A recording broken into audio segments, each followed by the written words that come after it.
ಈ ಎಲ್ರಿಗೂ ನಮಸ್ಕಾರ.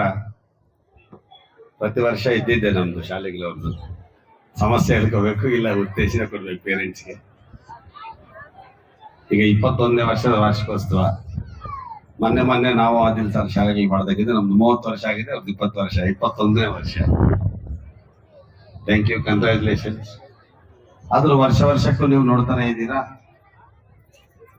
ಅಷ್ಟು 1ರಿಂದ 5ನೇ ತರಗತಿ ಮಾಡಿದ್ರು, 1-2 ದಿನ ಸಮಯ ತಗೊಂಡ್ರು. 1 to 8 ಮಾಡಿದ್ರು, 1-2 ದಿನ ಸಮಯ ತಗೊಂಡು ಈಗ LKG to 10th. Congratulations once again all the management.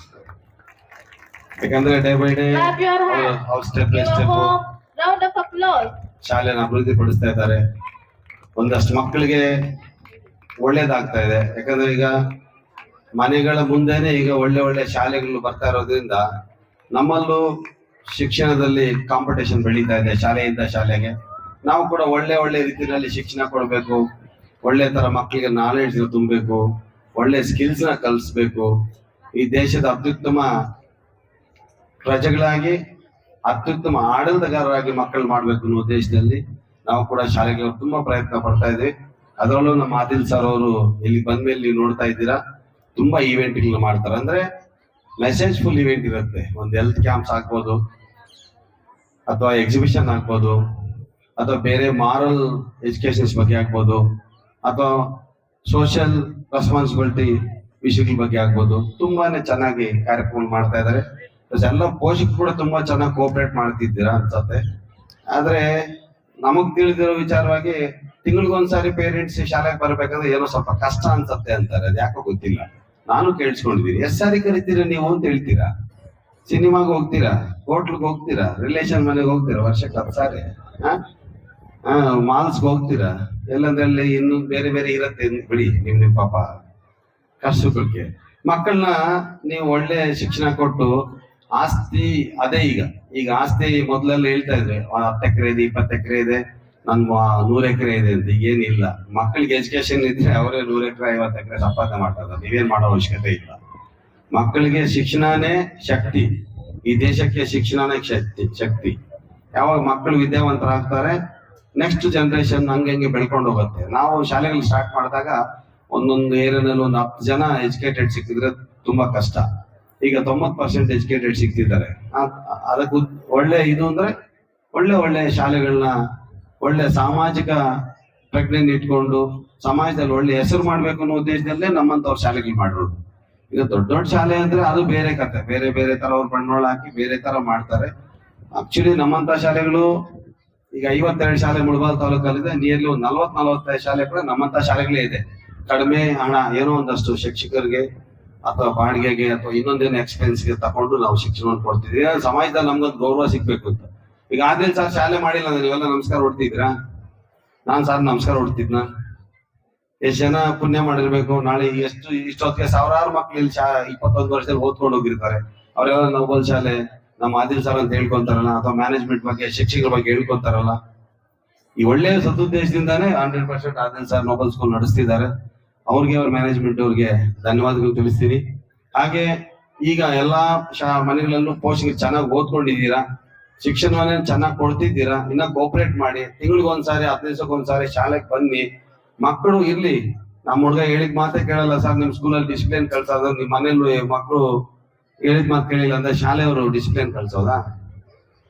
ಮಕ್ಕಳಂದ ಮೇಲೆ ಮನೆಯಲ್ಲೂ ಸ್ವಲ್ಪ ಫ್ರೀಡಮ್ ಕೊಡ್ಬೇಕು, ಸ್ವಲ್ಪ ತೋರಿಸ್ಬೇಕು. ಶಾಲೆಗಳಲ್ಲಿ ಕೂಡ ಅಷ್ಟೊಂದು ಸ್ಟ್ರಿಕ್ಟ್ ಆಗಿ ನಾವು ಪೊಲೀಸ್ ಸ್ಟೇಷನ್ ಅಲ್ಲಿ ಸ್ಟ್ರಿಕ್ಟ್ ಮಾಡಿದ್ರೆ ಮಕ್ಕಳು ಶಾಲೆಗಳಿಗೆ ಬರಲ್ಲ.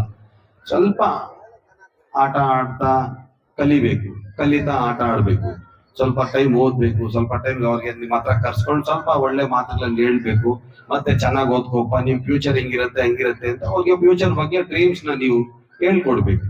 ನಿನ್ಗೆ ಏನ್ರಲ್ಲಿ ಇಂಟ್ರೆಸ್ಟ್ ಇದೆ, ಯಾವ ಸಬ್ಜೆಕ್ಟ್ ಇಂಟ್ರೆಸ್ಟ್ ಇದೆ, ನೆಕ್ಸ್ಟ್ ಏನ್ ಆಕ್ಟಿವಿಟಿಯಲ್ಲಿ ನೀನು ಹೋಗ್ತೀಯಾ, ಹೆಂಗೆ ಏನು, ಅವರು ಆಸೆಗಳನ್ನ ಕೇಳ್ಕೊಂಡಾಗ ಅವ್ರು ನಿಮ್ಮ ಹತ್ರ ಶೇರ್ ಮಾಡ್ಕೊಂಡಾಗ ಒಳ್ಳೆ ಶಿಕ್ಷಣವನ್ನು ಕೊಡ್ಬೋದು. ಮಕ್ಕಳಿಗೂ ಅನುಕೂಲ ಆಗತ್ತೆ, ಮಕ್ಕಳು ಕೂಡ ಒಳ್ಳೆ ಶಿಕ್ಷಣವನ್ನು ತಗೊಳಕ್ ರೆಡಿ ಇರ್ತಾರೆ. ಜೊತೆಗೆ ನಾನು ಈ ವರ್ಷ ಪ್ರತಿಯೊಂದು ಕಾರ್ಯಕ್ರಮದಲ್ಲಿ ಹೇಳ್ತಾ ಇದ್ದೀನಿ, ಈಗ ಮಕ್ಕಳಿಗೆ ಮೊಬೈಲ್ ನ ಕೊಡ್ತಿದ್ದೀರಾ, ಟ್ಯಾಬ್ ನ ಕೊಡ್ತಿದ್ದೀರಾ, ಕಂಪ್ಯೂಟರ್ಸ್ ನ ಕೊಡ್ತಿದ್ದೀರಾ, ತಪ್ಪೇನಿಲ್ಲ. ಯಾಕೆಂದ್ರೆ ದೇಶ ಅಭಿವೃದ್ಧಿ ಹೊಂದುತ್ತಾ ಇದೆ, ಟೆಕ್ನಾಲಜಿ ಇಡೀ ಪ್ರಪಂಚದಲ್ಲೇ ತಾಂಡವಾಡ್ತಾ ಇದೆ. ಅದು ಭಾರತ ಕೂಡ ತುಂಬಾ ಮುಂದುವರೆದಿದೆ ಟೆಕ್ನಾಲಜಿಯಲ್ಲಿ. ಆದ್ರೆ ಮೊಬೈಲ್ ಕೊಟ್ರೆ ಮೊಬೈಲಲ್ಲಿ ಮಕ್ಕಳು ಏನ್ ನೋಡ್ತಾರೆ ಅನ್ನೋದ್ರ ಬಗ್ಗೆ ಸ್ವಲ್ಪ ಗಮನ ಇರ್ಲಿ ನಿಮ್ಗೆ. ಯಾಕಂದ್ರೆ ಯೂಟ್ಯೂಬ್ ಓಪನ್ ಮಾಡಿದಾರೆ ಅಂದ್ರೆ ಅದು ಒಳ್ಳೇದ್ ಬರತ್ತಾ ಕೆಟ್ಟದ್ ಬರತ್ತಾ ನಿಮ್ಗೆ ಗೊತ್ತಿದೆ. ತೆಗಿತಾ ಇದ್ರೆ ಬರ್ತಾ ಇರ್ತದೆ. ಅದೇನು ನೀವು ಯಾವ ಸಬ್ಜೆಕ್ಟ್ ಅದೇನ್ ಬೇಕಾಗಿಲ್ಲ. ಅವ್ರು ಯಾವ್ದೋ ಒಂದು ಸೈನ್ಸ್ ಯಾವ್ದೋ ಒಂದು ಎಕ್ಸ್ಪೋ ನೋಡೋಣ ಅಥವಾ ಯಾವ್ದೋ ಒಂದು ಆರ್ಟಿಕಲ್ ಬರೋಣ ಅಂತ ಒಂದು ಓಪನ್ ಮಾಡಿದ್ರೆ ಅದು ಬೇರೆ ಬೇರೆ ಎಲ್ಲ ತೋರಿಸ್ತದೆ. ಮಕ್ಳಿಗೆ ಏನ್ ಗೊತ್ತಾಗತ್ತೆ? ನೀವೇನ್ ಮಾಡ್ತೀರ, ಮೊಬೈಲ್ ಕೊಟ್ಬಿಟ್ಟು ಏನೋ ಮಾಡ್ಕೊಳಪ್ಪ ಅಂತ ನೀವೇನು ಅಡಿಗೆ ಕೆಲಸ ಮಾಡ್ಕೊಂಡು ಇಲ್ಲಿ ಇನ್ನೊಂದೇನೋ ಮಾಡ್ಕೊಂಡಿದ್ರೆ ಮಕ್ಳು ಏನ್ ಮಾಡೋದು ನಿಮ್ಗೆ ಗೊತ್ತಾಗಲ್ಲ. ದಯವಿಟ್ಟು ಮಕ್ಕಳಿಗೆ ಮೊಬೈಲು ಟ್ಯಾಬು ಕಂಪ್ಯೂಟರ್ ಕೊಟ್ಟಾಗ ಸ್ವಲ್ಪ ಮಕ್ಕಳನ್ನ ಗಮನಿಸಿ ಏನ್ ನೋಡ್ತಾರೆ ಏನ್ ನೋಡ್ಬಾರ್ದು. ಒಂದ್ 10 ನಿಮಿಷ 5 ನಿಮಿಷ ಏನ್ ಕೆಲಸ ಇದೆ ಮೊಬೈಲ್ ಕೊಡ್ಬೇಕು, ರಿಟರ್ನ್ ತಗೋಬೇಕು. ನೀವೇನೋ ಕೆಲಸ ಇದೆ, ಅಡಿಗೆ ಕೆಲಸ ಇದೆ, ನೀವೇನೋ ಟಿವಿ ನೋಡ್ಬೇಕು, ನೀವೇನೋ ರಿಲೇಷನ್ಸ್ ಹೋಗಿದ್ದಾರೆ ಇಲ್ಲಿ ಎಲ್ಲ ಹೋಗ್ಬೇಕು ಅಂತ ಮಗು 1 ಅವರ್ 2 ಅವರ್ ಮೊಬೈಲ್ ಕೊಟ್ಬಿಟ್ಟು ನೀವೆಲ್ಲ ಕೂತ್ಕೊಂಡು ಮಗು ಎಲ್ಲ ರೂಮಲ್ಲಿ ಕೂತ್ಕೊಂಡ್ರೆ ಆ ಮಗು ಬಾಗಿಲು ಹಾಕೊಂಡು ಮತ್ತೆ ಏನೇನ್ ಮಾಡುತ್ತೋ ನಿಮ್ಗೆ ಗೊತ್ತಾಗೋದಿಲ್ಲ. ಈಗ ಮಕ್ಳು ಹುಟ್ತಾನೆ ಬುದ್ಧಿವಂತರು, ಗೊತ್ತಿದೆಯಲ್ಲ ನಿಮ್ಗೆ, ಭಾರಿ ಶಾರ್ಪ್.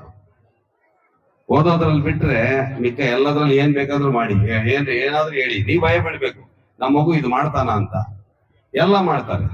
ಓದೋ ಟೈಮಲ್ಲಿ ಮಾತ್ರ ಹೊಟ್ಟೆ ನೋವು ಬರುತ್ತೆ, ಕಣ್ಣು ನೋವು ಬರುತ್ತೆ, ಕಿವಿ ನೋವು ಬರುತ್ತೆ, ಏನೇನೋ ಆಗ್ಬಿಡ್ತಾರೆ ಅವ್ರಿಗೆ ಅಲ್ವಾ.